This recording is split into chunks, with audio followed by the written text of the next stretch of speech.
Здравейте, приятели! Аз съм Ванчела, започва Zoom.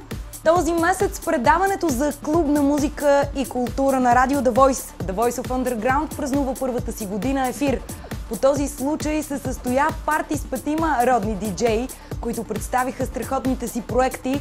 В следващия репортаж ще ви запозная с Soulful Traveler от Soul Fiction и Живко Василев. Те направиха страхотен сет от Soulful Afro House с етноелементи благодарение на изпълненията с кавал.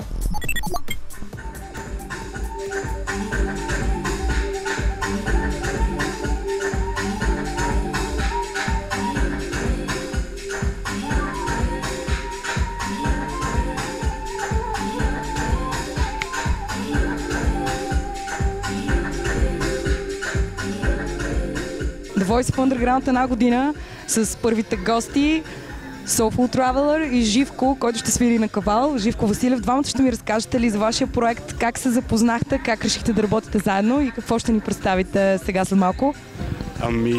Значи запознахме се чрез наш приятел, който преди работи с Живко.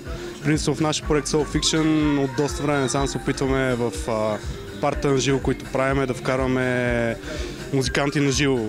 Флейта, включително кавал, както е случая, перкусии. След 2 седмици имаме парти с Рамзи Херкулес, който ще свири на саксофон. Опитваме се да вкараме една нотка на жива музика в сетовете и определено се получава доста добре. А Живко, ти определено добавяш една есенция етно елемент в цялата работа. Как ти се отразява? Как чувстваш афро-соул хаус музиката? Интересно е. За мен аз за първи път правя нещо подобно, така че е доста интересно. За мен е доста различно от всичко, което сега съм правил. Забавлявам се всеки път, като го правим, защото то си е за мен някаквото джемче, обаче не точно. Защото пак се съобразявам с някакви рамки и е много се кефа, много е готино.